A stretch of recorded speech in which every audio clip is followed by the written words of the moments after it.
Boa noite, meu nome é Fausto Zambuja Machado, eu sou médico e geriatra e hoje nós vamos falar de um tema importante. Quando a gente pensa aí no cuidado ao idoso, você que é um profissional de saúde ou um cuidador formal, um cuidador de idosos informal ou mesmo um cuidador da família, alguém que você cuida, seja seu pai, sua mãe, um tio, um avô, um parente próximo aí. E hoje nós vamos falar de uma ferramenta clínica que é o índice de vulnerabilidade clínico-funcional. A gente sabe que todos os idosos não envelhecem de uma maneira homogênea. Então, nós temos desde idosos rígidos, sem problemas de saúde nenhum, que têm suas atividades de vida diária feitas de forma independente, que têm autonomia para decidir suas questões do dia a dia, até aquele idoso acamado, dependente do cuidado de terceiros e que já indica aí uma vulnerabilidade clínica, vamos dizer assim, um risco de hospitalização, de internação e mesmo óbito. E hoje nós vamos usar uma ferramenta clínica muito conhecida, brasileira, bem validada, muito estudada, feita pelo Dr. Edgar Nunes de Moraes, da Universidade Federal de Minas Gerais. Foi meu professor, quero dar honra a ele. Então, eu só queria mostrar para vocês aí como que vocês usam essa ferramenta. Você vai numa ferramenta de busca, né?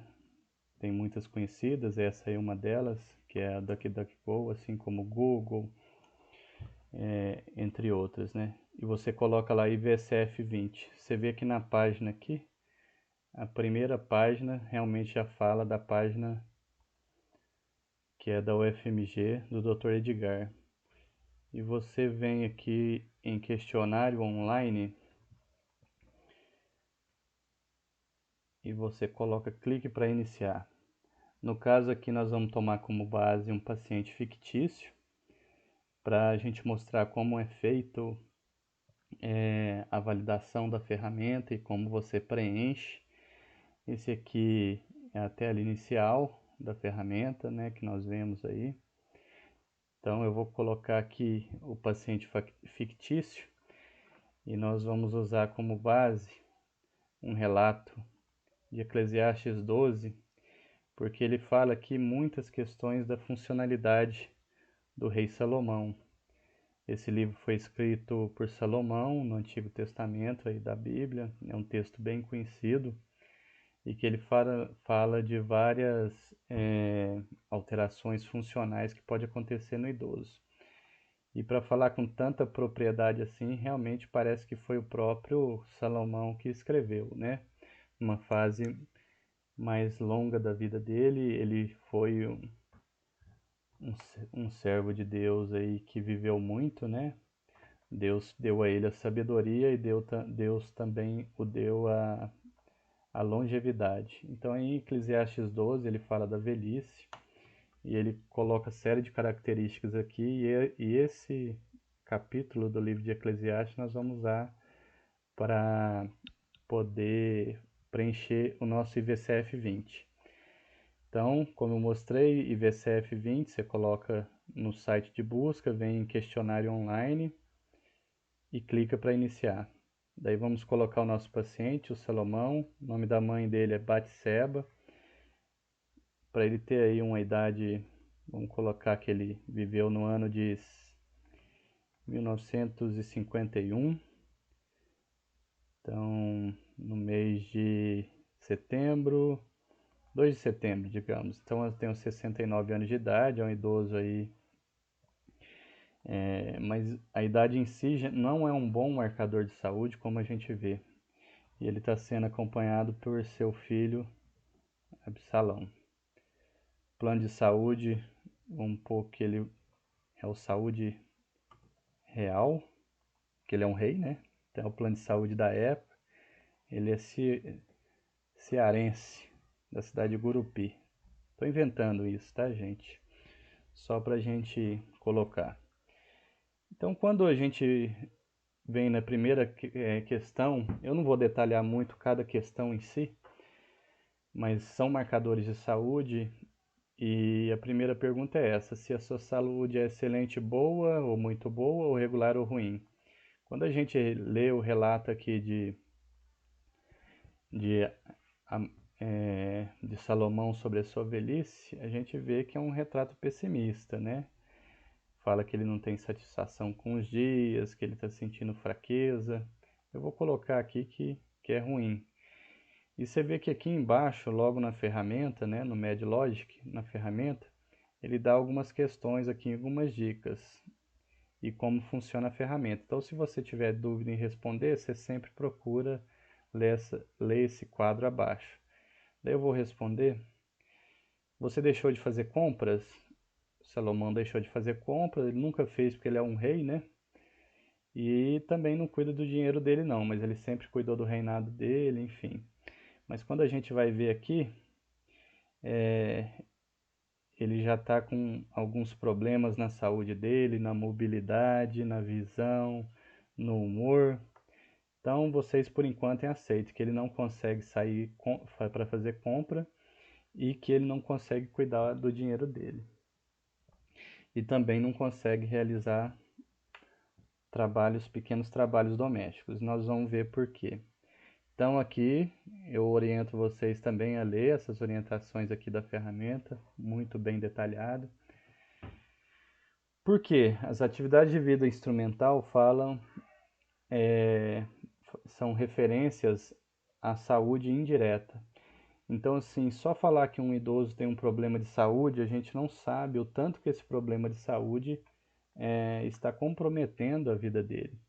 Então, uma coisa é a gente falar assim, por exemplo, o paciente tem insuficiência cardíaca, tudo bem, mas ele consegue sair para fazer compra, ele cuida do dinheiro dele e ele faz algum trabalho doméstico em casa. Mas agora outro paciente, a gente pensa outro paciente que já não consegue fazer compra, não consegue cuidar do dinheiro e não consegue fazer pequenos trabalhos domésticos.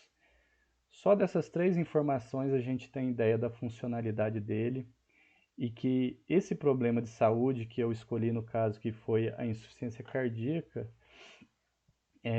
já está tendo uma repercussão maior nesse segundo paciente. Então veja como é importante delimitar a funcionalidade do paciente. Essas três perguntas são vitais. Então vamos continuar a nossa avaliação do nosso paciente Salomão. Você deixou de tomar banho sozinho, você vê que é uma atividade básica, né? Tomar banho sozinho, fazer sua higiene pessoal é algo básico. E se o paciente não consegue fazer isso, é um grau maior de dependência de cuidado de terceiros, né? Então já é um paciente mais dependente. Então vamos colocar aqui que não, que Salomão consegue tomar banho sozinho. Então ele é independente para essa atividade de vida diária que é básica, né?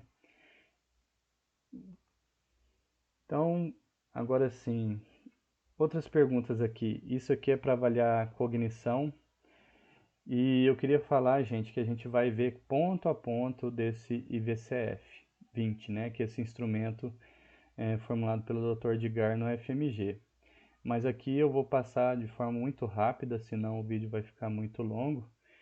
Então, se está esquecido, se o esquecimento está piorando e se está atrapalhando fazer alguma atividade do cotidiano.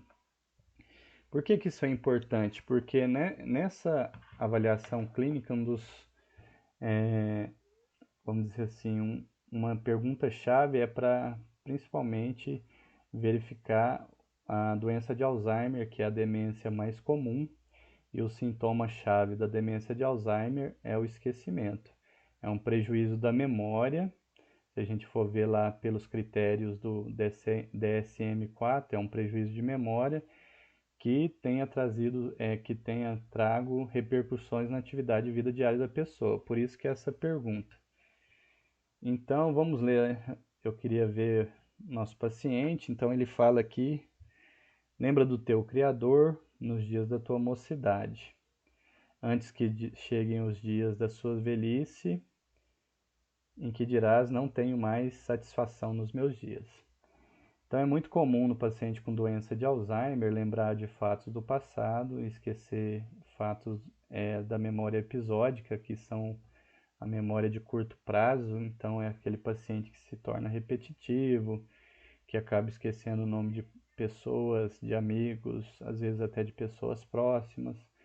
Aquele paciente que esquece do que estava fazendo, pode esquecer compromissos, enfim, mas não vou entrar muito em detalhe. Então a gente vê aqui que sim, ele tem uma queixa de memória, está lembrando mais da mocidade. Então vamos dizer que sim, que ele está ficando esquecido e que o esquecimento de Salomão tem piorado. E que está começando a não está atrapalhando as atividades de vida diária, mas ele tem uma queixa de esquecimento aí sim.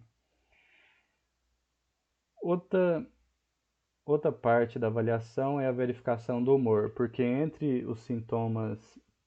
entre vários sintomas comportamentais no idoso, esse é um dos que mais está associado à perda de funcionalidade, em perda de qualidade de vida. Você vê a senhorinha aí bem triste, né? Então é um outro, vamos dizer assim, um outro sintoma-chave que a gente tem que avaliar e sempre procurar. Então vamos lá ver o nosso paciente Salomão. Daí ele fala: não tenho satisfação nos meus dias. Daí fala assim que ele está até chorando, né? Antes que a luz do sol e das estrelas percam brilho aos teus olhos, e penses que as nuvens carregadas de chuva jamais se afastarão de ti. Ou seja, é como se tivesse um tempo nublado o tempo inteiro. Você veja como esses versículos estão carregados de emoção. Ele fala de angústia, né? Olha, eu não estou satisfeito, eu só lembro da minha época de mocidade, eu não estou satisfeito. Então vamos colocar aí que realmente ele está desanimado, está sem esperanças e que ele perdeu o interesse nas atividades diárias da vida dele, né? Ou seja, está trazendo uma repercussão na vida dele. E daí vocês leiam aqui, né? Nós também vamos estender esse assunto mais à frente. Daí duas perguntas que fala sobre membros superiores, né?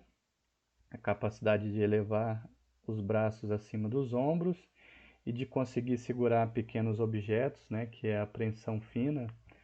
Por exemplo, você pode perguntar para o paciente se ele consegue segurar uma moeda ou uma chave ou uma caneta. Vamos ver o nosso paciente Salomão. Ele fala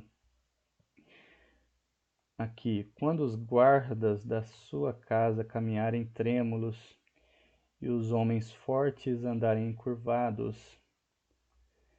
Então aqui ele está falando da perna dele, né? Das pernas, ou seja, ele está sentindo fraqueza, ele já tem uma dificuldade para caminhar, ele já tem um certo tremor. Ele está andando encurvado. Esse sinal de hipercifose da coluna torácica é um critério, é um dos critérios que é usado para ver fragilidade. Então você vê aí que realmente ele está mais fraco, né, para caminhar. E o gafanhoto parece ser um grande peso para ele. Então, ou seja, a capacidade, a força dele no membro superior e nos membros inferiores, nas pernas, está trazendo comprometimento. Então o gafanhoto está sendo um peso para ele, sim. E se ele já não está conseguindo nem levantar o gafanhoto, é que provavelmente ele tem um problema aí. Vou fechar essa janela, tá, gente? Ele tem aí um problema no ombro e na força de preensão.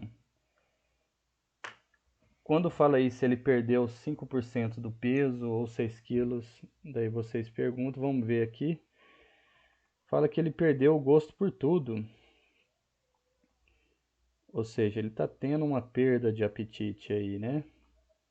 Ele não está conseguindo comer, você vê que os braços dele já não tem a mesma força, ele já está andando de modo tremendo, né?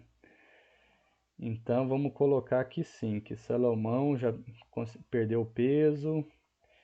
Esse índice de massa corporal, a gente pega o peso e divide pela altura ao quadrado. eu posso deixar uma calculadora na descrição aí para vocês usarem para calcular. Precisa do seu peso e do altura em metros. Então, assim, pacientes muito magros têm a tendência a ter um IMC menor, sendo que a normalidade é entre 20 e 25, né? No idoso a gente considera o IMC entre 22 e 26. Então vamos colocar que sim, que ele está magro. A panturrilha, né, a circunferência da panturrilha é um marcador de sarcopenia, de fraqueza muscular. Então é o diâmetro da panturrilha. Então menor que 31 centímetros aí é um critério de sarcopenia, de fragilidade músculo-esquelética de membros inferiores. E que ele gasta mais de 5 segundos para andar 4 metros. É simplesmente pedir para o paciente andar 4 metros e ver se ele gasta mais de 5 segundos, desculpe. Porque esse é um critério de fragilidade, ou seja, aquele paciente que tem aqueles passos curtos, anda devagarinho, isso é um critério de prejuízo funcional, de sarcopenia, de perda muscular, e que está trazendo comprometimento aí na funcionalidade dele. Então, nosso paciente Salomão, ele gasta mais de 5 segundos, tem uma panturrilha bem fininha, já está magrinho e perdeu peso. Essa dificuldade de caminhar é capaz de impedir a realização de alguma atividade do cotidiano? Como nós colocamos, foi sim, né? Você vê que já foi colocado aí que é um peso para ele, o gafanhoto é pesado, ele já não consegue caminhar, né? Ele não consegue caminhar como antes, então, sim, Salomão está... E eu não tenho essa informação, se ele caiu ou não. Depois vocês leem aí para ver várias informações pertinentes. Incontinência, eu não tenho esse relato de Salomão, então vamos colocar que não. Ele está continente, ele está segurando a urina. Lembrando que no homem, as principais causas de incontinência urinária está relacionada à próstata, né? Sendo a urgência miccional uma delas, a hiperplasia prostática. E a incontinência está relacionada muito a transtorno do humor, perda de integridade da pele, levando feridas até úlceras sacrais, principalmente em proeminências ósseas, né? Não é só no sacral, mas pode ser em trocânter, em isquio. Mas enfim, isso é capítulo para outro momento. Então, comunicação. Há uma incapacidade, o paciente tem problema que impede a realização de alguma atividade do cotidiano, mesmo usando óculos. Aqui Salomão fala que os moedores, por serem poucos, e os que olham pelas janelas enxergam apenas sombras e figuras turvas. Então você vê que Salomão aqui realmente já está com uma dificuldade de enxergar. Então ele vê as coisas turvas, um embaçamento visual, pode ser aí uma catarata. Naquela época ele ainda não podia ser operado de catarata, não tinha a técnica, os médicos deles, apesar dele ter todos os médicos por conta dele, ele não podia operar. Enfim, tem outros problemas, né, que é natural da visão, que a gente vai abordar, além da catarata, a doença macular, a doença da retina, da velhice, mas fica para outro capítulo. E sim, ele não está conseguindo ouvir direito. Tem problema de audição capaz de impedir realizar alguma atividade cotidiana? Então fala aqui, ó, mas o som de todas as canções te parecer fraco ou distante. Ou seja, Salomão aqui está reclamando que ele não está escutando direito. Ele não está ouvindo direito e está trazendo aí repercussão. E você veja que ele está comprometido aí em vários sistemas, né? Em várias funções está comprometido. Está tendo comprometimento. Aí, ó, quando o ruído do moinho diminuir muito, tá vendo? Então parece que ele está ouvindo mal mesmo. Isso aqui a gente não tem notícia de Salomão, né? Mas você vê Eu vou colocar que ele não tem nenhuma doença, por mais que a gente tenha visto aí a questão da osteoporose, mas eu vou colocar que ele não toma nenhum remédio e que ele não foi em nenhum serviço hospitalar, então que ele não foi internado. Mas você vê que quando a gente vai ver qual o comprometimento de Salomão, apesar dele não ter doença nenhuma, não ter sido internado e não tomar remédio nenhum, você vê que o índice de vulnerabilidade clínico-funcional dele aqui está em 21, que é considerado uma alta vulnerabilidade clínico-funcional, ou seja, só pelas essas questões que foram respondidas, mesmo sem a gente ter a ciência dos medicamentos ou das doenças que ele usa, você veja só pelas características das respostas do paciente Salomão, filho de Batseba, que o índice de vulnerabilidade clínico-funcional dele pontuou com 21 pontos, de acordo com essa escala. Então, como eu falei, ó, mais de 15 pontos é um risco alto, né, de adoecimento, desse paciente ter que internar, desse paciente precisar de ajuda médica, de precisar do cuidado de outras pessoas nas atividades dele, de vida diária. Então, você vê que pontua, né, de acordo com as respostas que nós demos, vai ser pontuado, sendo que 0 é aquele paciente robusto, até o 7 é o paciente que é rígido, que independente faz as suas coisas sozinhos, mesmo na presença de alguma doença ou de alguma cirurgia que ele fez. Essa parte aqui fica num estágio, vamos dizer assim, entre 7 e 15, fica né, ele coloca aqui como uma moderada vulnerabilidade clínico-funcional, porque é uma região intermediária, né? E de 15 para cima, realmente já é um paciente que tem mais problema e o seu meio interno já tem mais dificuldade em responder às agressões do meio externo, por exemplo, uma infecção. Então, são pacientes que podem evoluir pior. Então, eu acho que é uma ferramenta válida, eu acho que é bom vocês conhecerem. Aplica ela aí no idoso de vocês, que vocês cuidam, ou passa isso para alguém e eu acho que vai ser de muita utilidade. E aqui eles dão várias informações, tá vendo? Depois vocês leem aí, façam o seu, mas assim, e do que pode ser feito, do que pode ser realizado, de técnicas que podem ser adaptadas a esse paciente e que pode ajudar na qualidade de vida dele.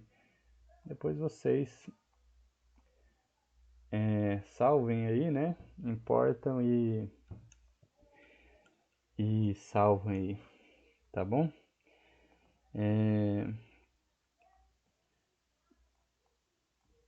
Para terminar, põe o grandão aqui. Só para falar que a gente vai continuar falando sobre esse tema. Vocês fiquem ligados aí. Espero que tenha sido de ajuda e que a gente vai continuar falando sobre esse tema aí. Muito obrigado.